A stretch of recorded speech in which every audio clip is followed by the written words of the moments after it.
Hello, I'm Christian Stevenson with the Mississippi State University Extension Service in Hancock County, joining you today to talk about vegetable gardening in containers. It's a great topic. This is how I got my start in horticulture, growing tomatoes in containers. So I hope you enjoy it. Hope you learned something. I also hope you'll join me for the future presentations. I have one scheduled for Thursday, April 9th on planting wildflowers in the home landscape at 2 p.m.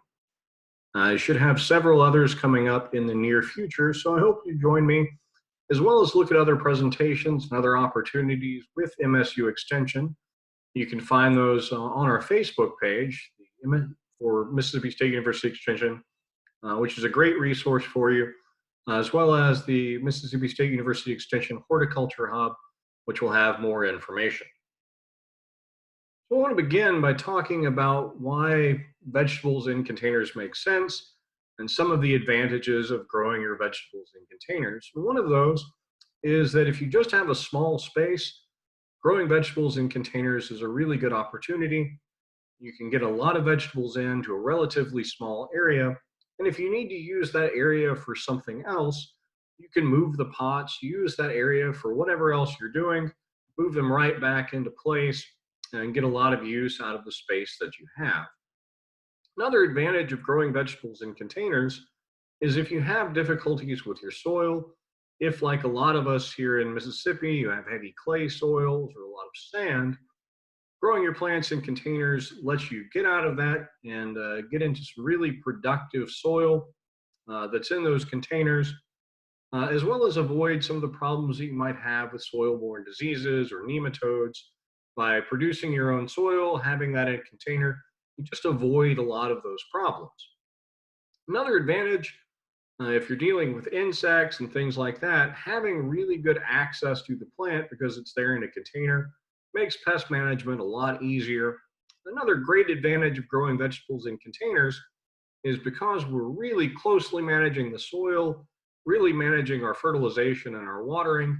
A lot of times the produce that we're going to get out of our vegetables that are grown in containers is going to be greater than what we would get in the soil. So what vegetables can we grow in containers? And the great news about that is really just about any vegetable that you would plant in your backyard garden, you can also plant in a container. Now, there are some vegetables that are just very well suited to growing in containers. Things like tomatoes and peppers and eggplants do fantastic in 5-gallon containers. Green onions and lettuce and squash also do very well. I always encourage new gardeners, particularly ones with young people, to start off with radishes. Radishes have a really quick turnaround time. They're the closest as a gardener we can get to instant gratification. So it's a great thing to get started with and something that can work in very small containers as well. Even pole beans and cucumbers and vining crops can do fantastic in containers. A lot of times we are going to need to give them a little bit more space because of that vining growing habit. And what you can see there in the picture is a really good idea. Those really nice containers growing some plants there for you. But they have some tomato cages that are just turned upside down and placed in the container to allow those plants to vine up. And you do want to supply those plants that have that vining habit with an area that they can vine. Now, it is important to have good variety selection when we're choosing plants for containers. Most varieties that are going to do well planted in our yard garden are going to do just as well in a container. I have a list here of some varieties that are particularly recommended for growth in containers. There are just a couple I want to comment on here. The first of those is carrots. As we know, carrots, the part of the plant that we want is growing down, so we definitely need to include space for that carrot to form. And there are some varieties of carrots that have a shorter carrot that they produce.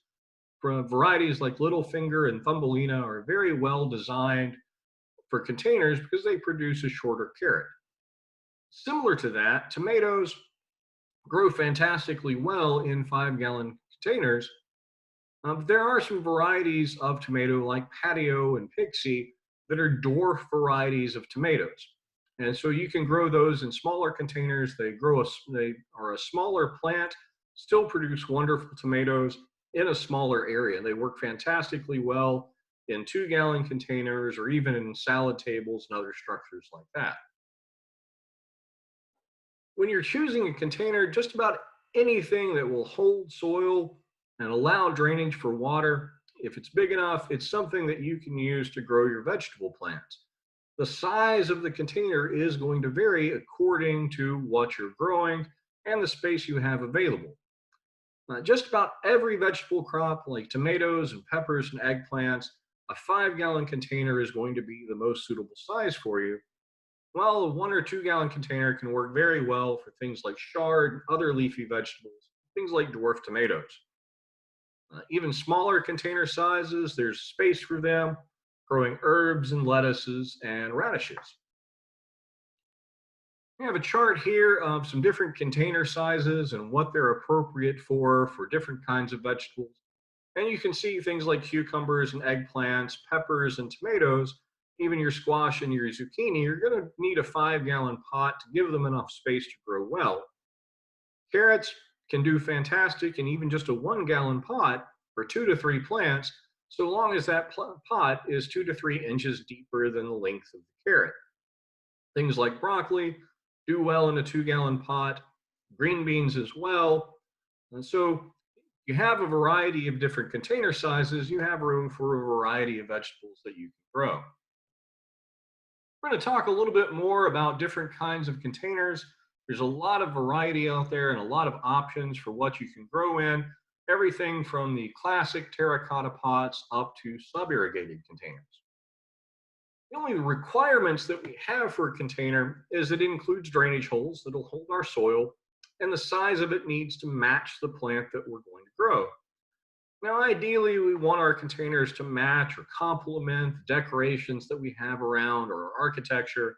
That's not really necessary, but it makes it look nice. I'll admit that the vast majority of my garden is in standard black nursery pots, so don't be ashamed, just get out there and grow. Some things that work well as containers that you might not think about. Of course, we have all of our standard pots, but also things like waste baskets and aquariums, wash tubs, old bowls, barrels, even things like an old pair of work boots can work very well as a container to grow plants. If you are going to use a wooden garden box, you do want to use a rot resistant wood for that. Don't need to worry about the treated wood or untreated wood.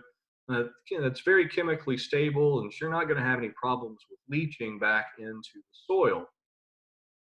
If you do use the classic terracotta pots, keep in mind that they are porous, and because of that, water will actually leach out the side of that as well as through the drainage holes. So with those terracotta pots, it's a good idea to paint the inside of them. And what that'll do is it'll prevent the water from flowing out through that material and prevent you having too much drainage and prevent your plants from drying. I think there are a lot of advantages in using plastic pots. They last a long time. They are impermeable to water, so you don't have that problem with the water leaching out. They tend to be significantly less expensive.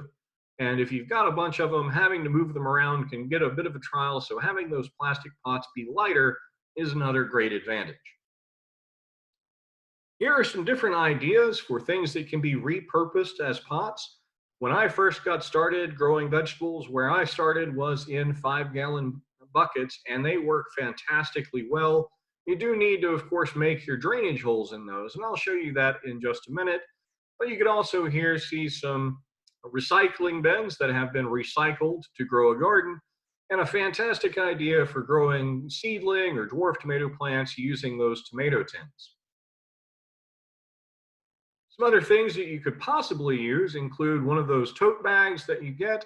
I wind up with a bunch of those going around to different conventions or different meetings. And so there you can see some growing lettuce and being really attractive and easy to cart from one place to another. You can also see some water bottles being repurposed with drainage holes cut to hold some soil, growing a lot of leafy vegetables and herbs. Now, regardless of what type or size of container, you do need to make sure that it drains adequately for a successful garden. And you can see here the drainage holes being drilled into that 5-gallon container. One thing you can do to improve drainage is to add about an inch of coarse gravel to the bottom of the container. That's going to improve water flow out of it and just to make sure that you have really good drainage. One of the mistakes I made when I was first getting started is I put all of my drainage holes down on the bottom of the container, and then I set that container out on the ground. And of course, what I did was plug up all of my drainage holes. So placing those drainage holes on the side of the container, about a quarter to a half an inch from the bottom, ensures that you're going to have really good drainage. And remember, container materials are going to be either porous or non-porous, and porous materials are going to lose water through their sides. Sub-irrigated containers are kind of a special case for containers. They're a really great idea, particularly if you've got a small patio or something like that, because there's less water overflow than in a traditional container. What a sub-irrigated container is, it just has a reservoir of water down in the bottom, and you fill that reservoir, and the water will move upwards towards the plant roots in order to get that water to the plant. There is an excellent publication on sub-irrigated containers on our website, extension.mstate.edu. It was put out by Dr. Gary Bachman about sub-irrigated containers, and I highly suggest you go and take a look at it. I have a couple of dozen of these at the house, and they do fantastically well, not only for tomatoes, but also for peppers and lettuces and kale, a variety of other crops. One of the advantages I think sub-irrigated containers really have is one of the questions I frequently get for containers is how much should I water them? One of the most common problems we encounter is either underwatering or even more commonly overwatering of containers, and sub-irrigated containers kind of take the confusion out of that. As long as you keep that reservoir full on a regular basis, you're not going to be able to either underwater or overwater the plant. One thing you do want to keep in mind about them is once they're full of water and have that plant in them, they can be a little bit heavy and a little bit difficult to move around. They may weigh around 60 pounds once they're full of water. So make sure you have them where you want them to stay when you actually get ready to get started. Of course, the next requirement we have is to have a really good soil media for our containers. And any growing media is going to need to hold water, contain the nutrients that the plant needs, also offer that plant support, and drain well. You can use traditional soil, but synthetic soils and soilless mixes are very well suited to vegetables in containers. You don't have to worry about importing any disease problems or weed seeds. They hold moisture well, they have those nutrients there. They also drain well, and they tend to be pretty lightweight. So there are a lot of synthetic mixes that are out there and available. Jiffy Mix, Bacto, and Pro Mix are three examples. You can also get a bag of Miracle Grow potting soil or Stay Green potting soil. Any of those brands are perfectly fine and going to serve very well. If you'd like to have a lot of containers and you want to save a little bit of money, it's perfectly possible to make your own soilless media. And what you see on the screen now is a recipe for that. It starts with a cubic foot of peat moss and a cubic foot of vermiculite. Now, vermiculite can sometimes be a little expensive or a little bit difficult to get a hold of. And if you can't, a very heavily composted pine bark will work in place of that. Now, to those 2 cubic feet, you want to add 8 tablespoons of lime, as well as 4 tablespoons of a superphosphate fertilizer, and about 3/4 of a cup of a garden fertilizer. Mix that really thoroughly, add a little bit of water when you're doing that because the soil is going to have a little bit of a tendency to dust up. You don't want to be breathing that in. It just makes a mess. So by wetting it beforehand, you solve a lot of those problems. You also want to wet it down before you put in seed or before you put in transplants. Now, proper watering is absolutely essential for a successful container garden. Generally, you can get away with 1 watering per day. Sometimes, if the temperatures are really high, you do want to check those plants and check that soil and make sure you're providing enough water to the plants. Far more often, what I see is overwatering being a problem in containers, as well as poor drainage. You can see the picture over on the you're right, has algae forming on the top of that soil. And that's a really classic sign that you either have poor drainage or overwatering. Too much water is in that soil, letting that algae grow on the top. When you do water, you want to do your best to water right down at the base of the plant, water your soil rather than watering your plants. Avoiding wetting the foliage is going to simplify a lot of your disease management because most of our diseases require several hours of water being on the plant surface in order for them to start causing problems. Another thing you can use to help out with watering is what's called a hydrogel or a water holding gel. You can buy these at craft stores, and some soil mixes actually already have these added in. If you see one that has water holding technology or something like that, what they've added is this hydrogel, and what they do is they absorb water. So when there's a lot of water around, those hydrogels will absorb up to 100 times their weight. And as the soil starts to dry out, they'll start releasing that back out into the soil. Now, you want to add these as you're making your soil mix before you're planting. Make sure they're really incorporated well into your growing mix. You can add about a handful to each pot that you're making, and that's going to work out perfectly fine. And just with your regular garden, having a mulch on top of the soil is also going to slow down some water loss as well as cool the soil. So things like straw or pine straw can work really well as a mulch added on top of your container. Some of our sub-irrigated containers come with a plastic mulch that you can add as well. Fertilizing container vegetables is really important. We want to make sure that we're applying all of the proper nutrition to the plants. And there are two kinds of fertilizers we commonly use for fertilizing containers, excuse me.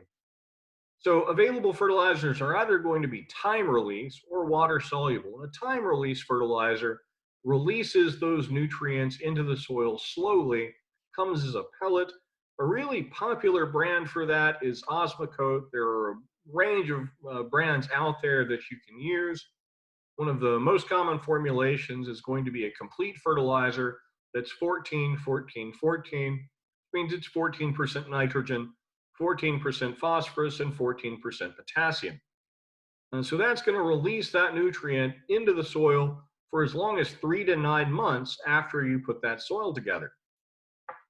Works fantastically well.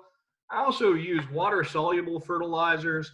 These are added to water, and then they're added to the water as you provide that to the plant. So the way that I approach this is I make a stock solution.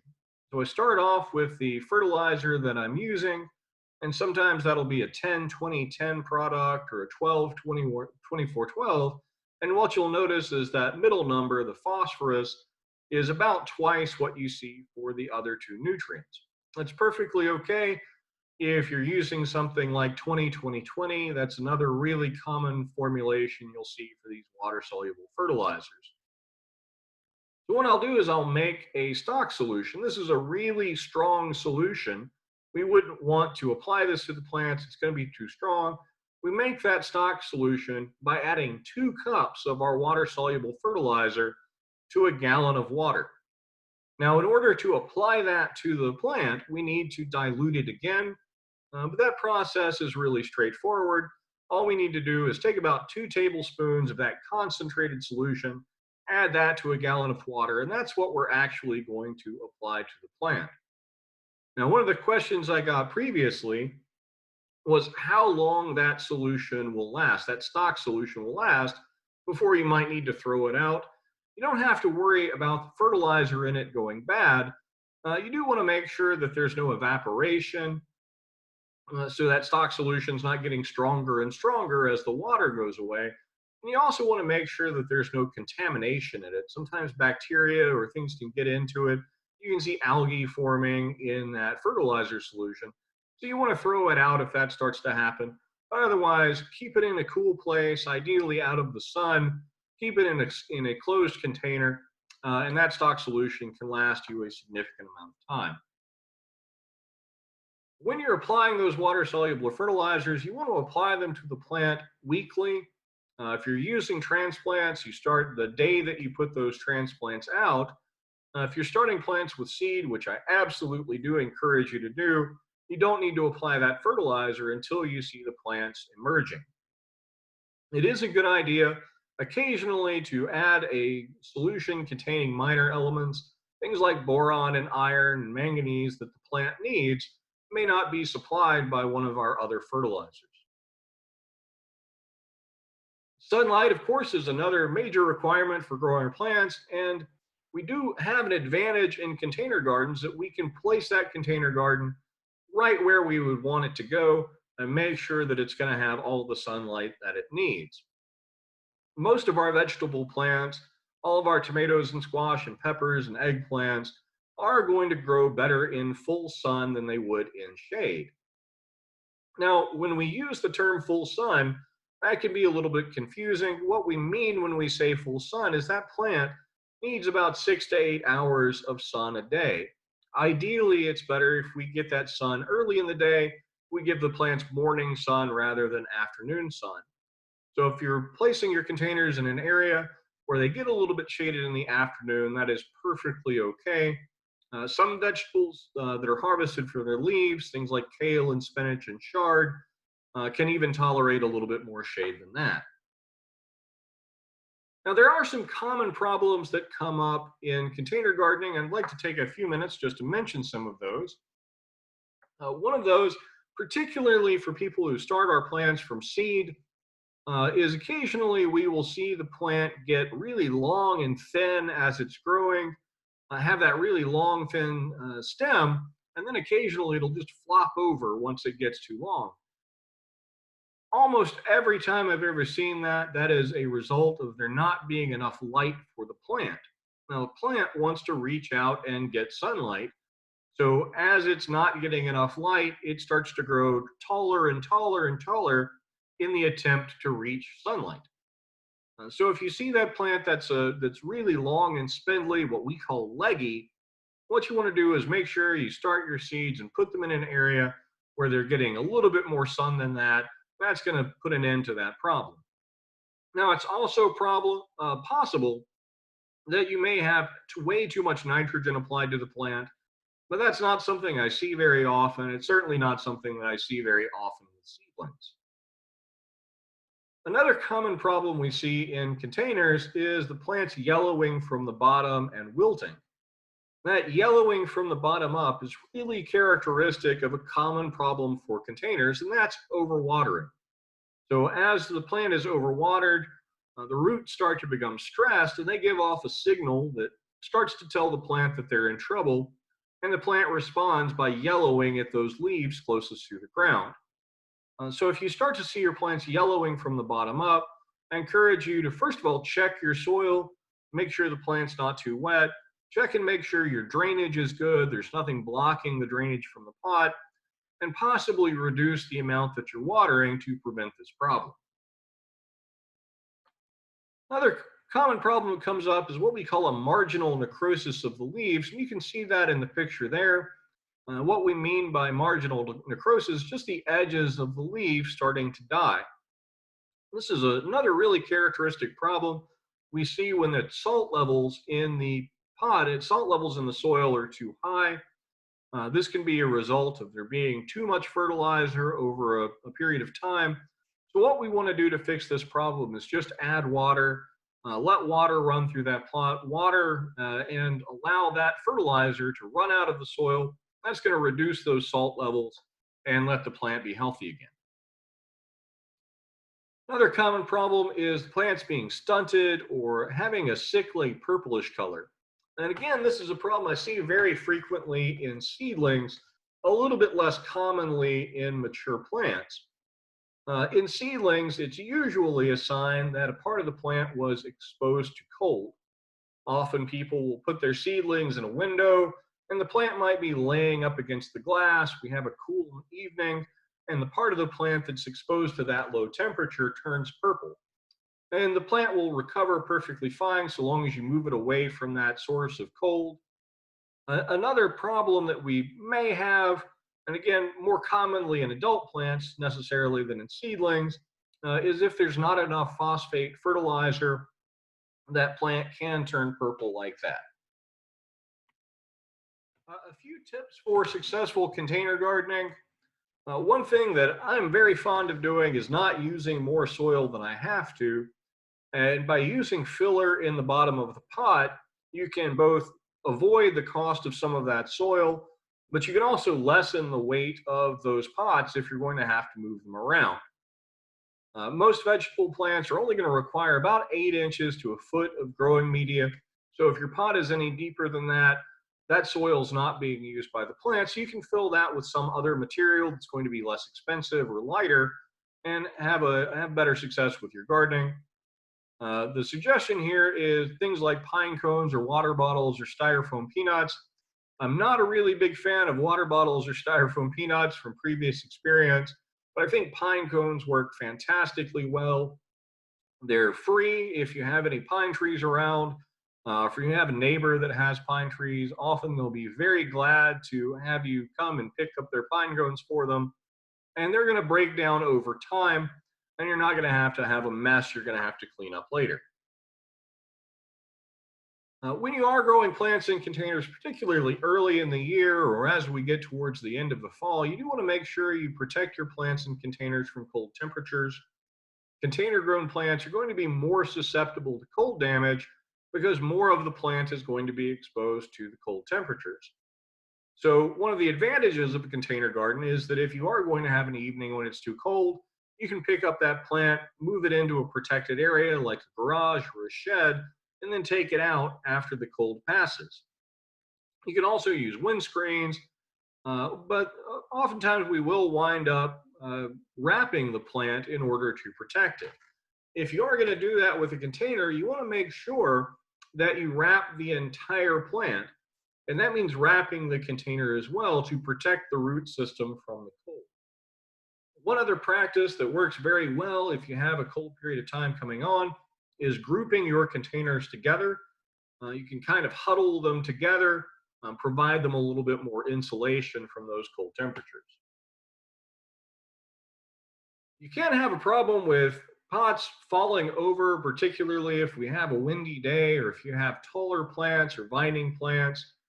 So it is a good idea to anchor them. Of course, if you're adding gravel to the bottom, that will help also. But anchoring those plants down to the ground is going to prevent them from tipping over and prevent you from having to go out and pick them up. It is important to clean your containers at the end of the season. Cleaning your containers is going to prevent any disease organisms or anything else from lasting on that container and reinfecting plants in the new season. So cleaning your containers can be done. You can use a bleach solution. A 10% bleach solution works very effectively to destroy any bacteria or fungi that may be hanging out on your pot. And you just make that up by adding 1 part bleach and 9 parts water. I know some people are sensitive to bleach. So if you are sensitive to bleach or you just have this laying around, a 10% vinegar solution works very effectively as well.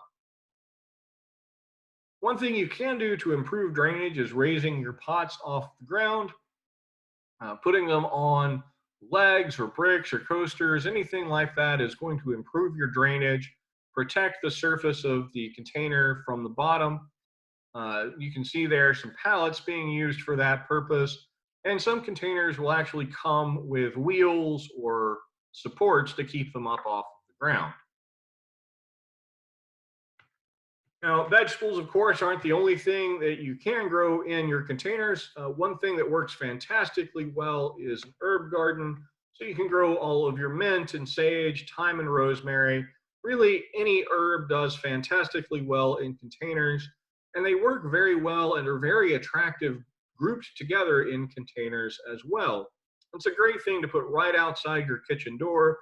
So as you're cooking, you can go out, harvest your herbs, then go back in and continue cooking. Of course, flowers do fantastically well in containers as well. Just about any flower will do very, very well. Some that work very well are zinnias and geraniums, petunias and gomphrena. Even roses do very well in containers. And one thing that works really well is just mixing in different kinds of plants so you can have your flower garden and your vegetable garden all right together. Another advantage that we have in containers is because we can control our soil, because we can control our water, we can grow a lot of different plants. So things like desert plants can work very well and work very low maintenance for containers. So you can grow things like agave or different cactuses and desert lavender. And it works very well as a low maintenance plant in container, works very well as a house plant. I even have a small cactus on my desk at work. Tropical plants work fantastically well in containers as well. And one of the real advantages there, again, tropical plants can be kind of susceptible to cold damage. So if we're having an evening when we're getting some low temperatures, might be down below the temperature that that plant's going to be comfortable with, we can move that plant inside or into a protected area and make sure it stays happy and healthy. You can also grow water plants in containers. If we go back to all of the list of different pots I suggested, aquariums were on that list. So water plants can work fantastically well in a container garden. Things like water hyacinth or bacopa. You do want to make sure this is not a situation where you need to have good drainage for your plants. Now, some rules for creative container gardens. You do want to make sure that you grow plants in a suitable container. There's a suitable container for just about any plant out there. You do want to make sure you pay attention to your watering and feeding of the plants.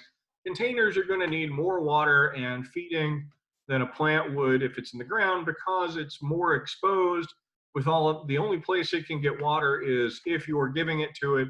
And fertilizer tends to run through that container material a little bit faster than it would through the soil. It is always good to group those containers together. They can look fantastic together in a group. You can add them, replace them, rearrange them. That's a comment usually reserved for flower gardens, but there's nothing wrong with moving all of your vegetable containers around as well.